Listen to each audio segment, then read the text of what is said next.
Hello student, आज हम chapter 2 विलियन का पार्ट 4 पढ़ रहे हैं।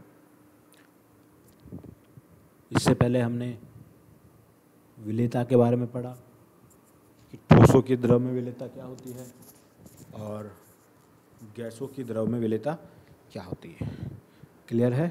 आज हम पढ़ेंगे द्रव की विलेयता। देखिए, द्रव में द्रव की विलेयता, ठीक है। ये समझने से पहले हमें क्या करना पड़ेगा, एक वाष्प दाब के बारे में समझना पड़ेगा, ठीक है। सबसे पहले हम पढ़ेंगे इसके अंदर वाष्प दाब, ठीक है।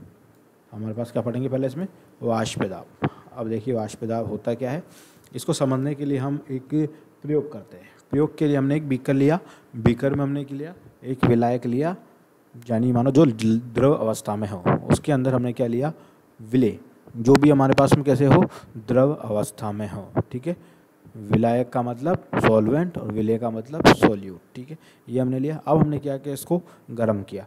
अब जैसे कि हम सभी जानते हैं कि जैसे भी हम किसी द्रव को गर्म करते हैं तो किस अवस्था में परिवर्तित होता है, वाष्प अवस्था में। किस अवस्था में परिवर्तित होता है, वाष्प अवस्था में। जैसे हमने इसको गर्म किया तो विलायक के मॉलिक्यूल्स यानी विलायक के अणु और हमारे पास विलेय के अणु को दोनों ही किस में हो जाएंगे, वाष्प अवस्था में परिवर्तित हो जाएंगे, वाष्प अवस्था में परिवर्तित हो जाएंगे, ठीक है। जब द्रव अवस्था यानी जब हमारे पास ये द्रव अवस्था किस में परिवर्तित होती है, वाष्प अवस्था में, ठीक है। द्रव अवस्था में किस में परिवर्तित होती है, वाष्प अवस्था में। तो इसको हम क्या बोलेंगे, वाष्पीकरण। इसी प्रकार से क्या होगा, अगर हमारे पास में जो वाष्प अवस्था होती है, वाष्प अवस्था क्या हो रही है, वाष्प अवस्था पुनः किस में परिवर्तित होगी, किस में परिवर्तित होगी, द्रव अवस्था में। तो इस प्रक्रिया को हम क्या बोलेंगे, संघनन, ठीक है। यानी अगर हमारे पास जल से हमारे पास में द्रव अवस्था अगर किस में परिवर्तित होती है, वाष्प में, तो हमने क्या बोला उसको वाष्पीकरण। और वाष्प अवस्था पुनः द्रव अवस्था में परिवर्तित होती है, उसको क्या बोलते हैं हम, संघनन। क्लियर है? ठीक है। ये प्रक्रिया हमारे इस बीकर में लगातार चलती रहती है, यानी वाष्पीकरण और संघनन। तो एक टाइम में इन दोनों के द्वारा आपस में क्या होता है, एक साम्य स्थापित हो जाता है। यानी वाष्पीकरण, जिस दर से वाष्पीकरण हो रही थी उसी दर से क्या होने लग जाता है, संघनन होने लग जाता है। यानी इस कंडीशन पे वाष्पीकरण और संघनन की दर क्या होती है, समान हो जाती है, यानी उन दोनों में साम्य स्थापित हो जाता है। क्लियर है? अब इस अवस्था में जो ये वाष्प अवस्था है, ये हमारे पास वाष्प अवस्था है। वाष्प द्वारा इस द्रव की सतह पर एक क्या डाला जाएगा, दाब डाला जाता है, ठीक है। साम्य अवस्था में द्रव की, ठीक है, वाष्प द्वारा द्रव की सतह पर डाला गया एक दाब, उसे हम क्या बोलेंगे, वाष्प दाब, ठीक है। जैसे हमने बोला, देखिए परिभाषा, स्थिर ताप एवं दाब पर जब द्रव तथा वाष्प अवस्था साम्य अवस्था में हो तो वाष्प द्वारा जल की सतह पर डाला गया दाब वाष्प दाब कहलाता है। समझ में आ गया? इसको क्या बोलेंगे अपन, वाष्प दाब कहलाता है। क्लियर? इसे क्या बोलेंगे हम, वाष्प दाब। ओके, देखिए वाष्प दाब को समझने के लिए हमें राउल्ट का नियम का उपयोग करेंगे। कौन सा नियम इंपॉर्टेंट है, राउल्ट का नियम। राउल्ट का नियम दो प्रकार से पढ़ेंगे, एक द्रव विलयन के लिए, इसका मतलब जिसमें विलेय और विलायक दोनों ही किस अवस्था में हो, द्रव अवस्था में हो, उसके लिए राउल्ट का नियम। और दूसरा हम पढ़ेंगे अगर अपने पास में विलायक तो क्या हो, द्रव अवस्था में, जबकि विलेय क्या हो, ठोस अवस्था में, यानी वो वाष्पशील नहीं हो, वो वाष्पशील विलेय के लिए राउल्ट का नियम पढ़ेंगे। क्लियर है? तो हमारे पास ये दो तरह से ये राउल्ट के नियम पढ़ेंगे। काफ़ी इंपॉर्टेंट टॉपिक है, इनको अच्छी तरह से समझना है। देखिए सबसे पहले पढ़ते द्रव विलयन के राउल्ट के नियम, ठीक है। इस नियम के अनुसार देखिए, इसको परिभाषा पढ़ने से पहले हम क्या करते हैं, इसको एक प्रयोग करते हैं। प्रयोग करना हमने किया, बीकर लिया, इसमें क्या लिया, पानी लिया, और पानी के अंदर हमें क्या मिला, एक विलेय पदार्थ मिला लिया, जो किस अवस्था में, द्रव अवस्था में ही है, यानी वो वाष्पीकृत अवस्था में होगा। तो इन दोनों को जब हम गर्म करेंगे तो दोनों ही क्या हो जाएंगे, वाष्प अवस्था में परिवर्तित हो जाएंगे। दोनों ही क्या हो जाएंगे, वाष्प अवस्था में परिवर्तित हो जाएंगे। और इनके द्वारा संपूर्ण सतह पर क्या डाला जाएगा, एक दाब डाला जाएगा, यानी विलेय के अणु के द्वारा और विलायक के अणुओं के द्वारा, दोनों के द्वारा सतह पर क्या डाला जाएगा, एक दाब डाला जाएगा, ठीक है। इसी को हमने क्या बोला, वाष्प दाब। तो इसकी परिभाषा क्या, राउल्ट की नहीं है, वाष्पशील द्रवों के विलयन में, यानी दोनों अपने पास वाष्प अवस्था में, विलयन में प्रत्येक अवयव का आंशिक दाब, इन दोनों के अवयव का आंशिक दाब यानी विलायक का आंशिक दाब और विलेय का आंशिक दाब उसके किसके बराबर होगा, उसके मोल अंश के समानुपाती होगा, यानी उसके मोल भिन्न के समानुपाती होगा। क्लियर है। अगर हमारे पास में विलायक को हमने PA मान लिया, ध्यान रखना हम इस अभी तक जो भी मानेंगे हम विलायक को A माना है अपन, ठीक है। विलायक कौन सा है, A, यानी ब्लू वाला क्या है हमारे पास में, विलायक। इसके द्वारा जो आंशिक दाब है वो क्या है, PA, क्या है इसके द्वारा आंशिक दाब, PA। ऐसे हमारे पास में PB क्या है हमारे पास में, विलेय का आंशिक दाब, ठीक है। ये क्या है, विलेय का आंशिक दाब, किसका दाब, विलेय का आंशिक दाब, ठीक है। ये हमारे पास मान सकते हैं इनके द्वारा और ये इनके द्वारा, यानी ब्लू वाले पार्टिकल्स और एक पिंक वाले पार्टिकल्स, ठीक है। ये ब्लू वाले के कारण और ये पिंक वाले पार्टिकल के कारण। क्लियर है। तो इसको क्या बोलेंगे, इसका आंशिक दाब। इन दोनों का आंशिक दाब किसके समानुपाती होगा, उसके मोल भिन्न के, ठीक है। जैसे आपके पास में PA है, इसका आंशिक दाब किसके बराबर है, समानुपाती है, इसके आंशिक दाब XA के। और ऐसे हमारे पास PB, इसका आंशिक दाब किसके समानुपाती है, XB के। क्लियर है। तो ये हमारे पास में राउल्ट का प्रथम राउल्ट का नियम आ जाता है किसके लिए, वाष्पशील विलायकों के, वाष्पशील विलेय और विलायकों के लिए, ठीक है। अब इसको आगे समझते हैं। देखिए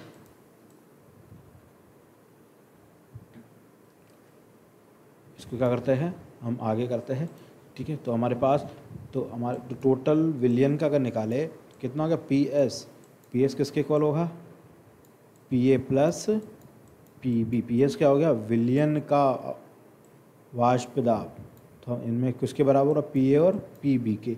हमको पता है PA क्या है हमारे पास में, ठीक है। PA क्या है हमारे पास, जैसे PA हमने इसको समानुपाती चिन्ह को अगर हटाएंगे, PA अगर समानुपाती चिन्ह को हटाएंगे तो क्या आ जाएगा हमारे पास में, एक नियता का आ जाएगा P0A और क्या होगा ये XA, ठीक है। ऐसे हमने लिया PB के लिए समानुपाती चिन्ह को हटाएंगे तो क्या आ जाएगा P0B और XB।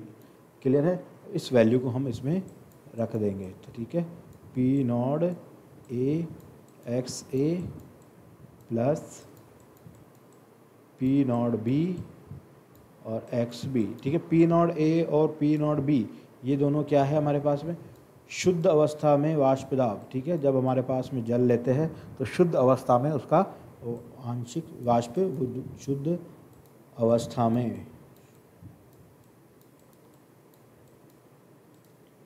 जैसे शुद्ध अवस्था में वाष्प दाब, ठीक है।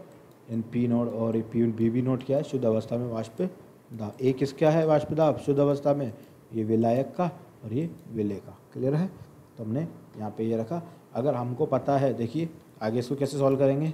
आप लोग जानते हो कि XA यानी किसी भी मोल भिन्न का योग कितना होता है, एक मोल भिन्न का योग कितना होता है 1। अगर हम यहाँ पर अगर XA की वैल्यू रखें, XA की अगर वैल्यू निकालें तो कितना आ जाएगा 1 माइनस XB, 1 माइनस XB, ठीक है। तो इस XA की वैल्यू हम कहाँ रख देंगे, इसके अंदर रख सकते हैं। तो हमारे पास क्या आ जाएगा यहाँ पे, ठीक है। हमारे पास क्या आ गया, हमारे पास PS की वैल्यू हम निकाले तो क्या हो गया P0A हमारे पास है। XA की वैल्यू क्या आ गई अपने पास 1 माइनस XB, ठीक है। और यहाँ पे जो हमारे पास लिखा हुआ था उसको वापस लिख दिया P0B एंड XB। क्लियर। अब हम इसको आगे सॉल्व करें, क्या हो जाएगा हमारे पास P0A माइनस P0A XB और साथ में ये अपने पास है ही, ठीक है। क्लियर है, ठीक है। तो हमने साथ में क्या लिख दिया P0B XB। क्लियर। अब हमने क्या किया, इन दोनों इक्वेशनों में हमने XB को कॉमन ले लिया। देखिए आगे करते हैं अपन P0A माइनस, ठीक है, माइनस मैंने क्या लिया, एक्स बी को क्या ले लिया, यहाँ पे कॉमन ले लिया, और क्या रह गया अपने पास में बचा हुआ, ठीक है, हमारे पास में क्या रह गया, ये पी नॉट ए, और यहाँ पे क्या रह गया, प्लस माइनस माइनस प्लस हो गया, यहाँ पे minus plus minus minus P naught B, ठीक है। ये हमारे पास इस तरह से सॉल्व हो गया। क्लियर है। इसको अब देखिए, हम सबको एक साथ देखते हैं कैसे किया हमने।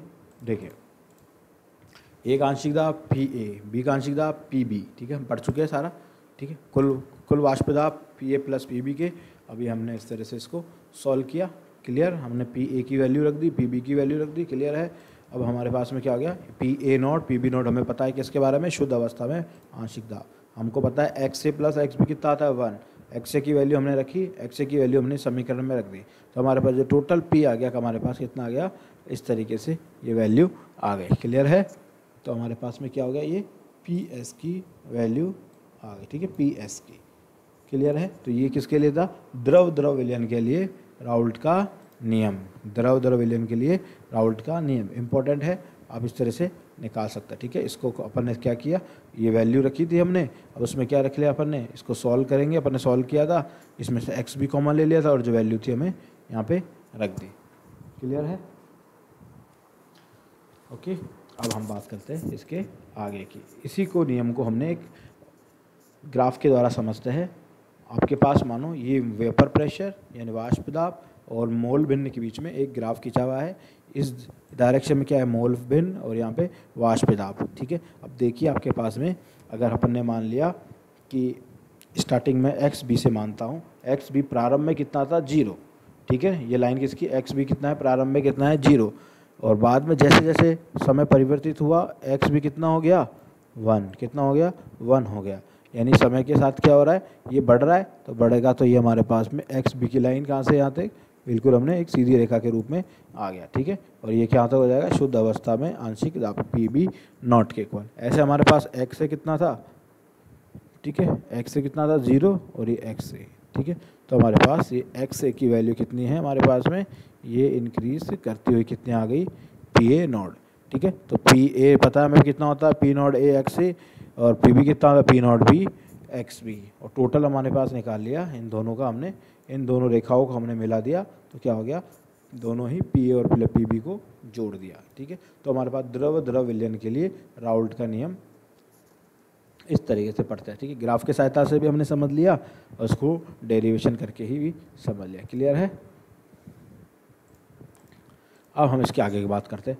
अब हमारे पास दूसरा पढ़ रहे हैं अवाष्पशील विलय के लिए राउल्ट का नियम। ठीक है, अब देखिए अगर आपके पास में, इसको समझने के लिए क्या करते हैं, अब हमारे पास विलय क्या है, अवाष्पशील पदार्थ, यानी जो वाष्प अवस्था में परिवर्तित नहीं होगा। ओनली कौन परिवर्तित होगा, विलायक। ठीक है, विलय अब वाष्प अवस्था में परिवर्तित नहीं होगा।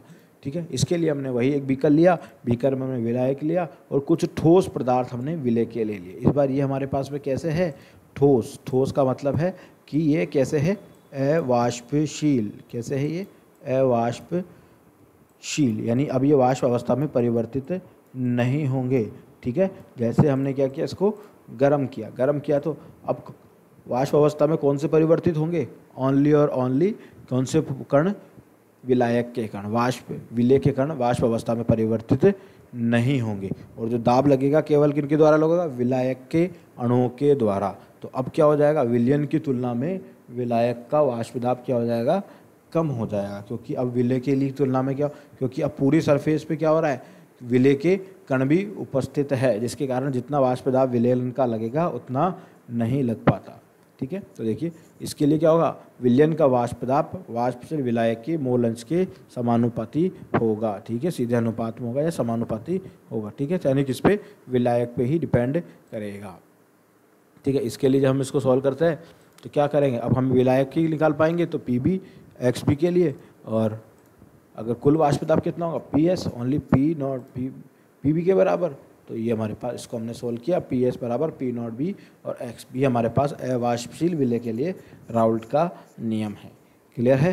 तो ये हमारे पास में राउल्ट के नियम। तो हमारे पास क्या हो जाएगा, इंपॉर्टेंट पॉइंट जो है कि दिए गए ताप पर विलयन का ये वाष्प दाब शुद्ध विलायक के वाष्प दाब से कम होगा। अब विलयन का वाष्प दाब शुद्ध विलायक से क्या हो गया, कम हो गया। विलयन की सतह पर विलेय व विलायक दोनों के अणु उपस्थित होते हैं, ठीक है, दोनों के उपस्थित है, जिससे अणु से घिरा भाग कम रह जाता है। सतह का विलायक के अणु का घिरा भाग कम रहता है, इसके कारण जो जितने विलायक के अणु पूरे जाने चाहिए थे उतने नहीं जा पाते, इसलिए क्या होते थे, उनकी अणुओं की संख्या घट जाती है और विलायक का वाष्प दाब भी कम हो जाता है।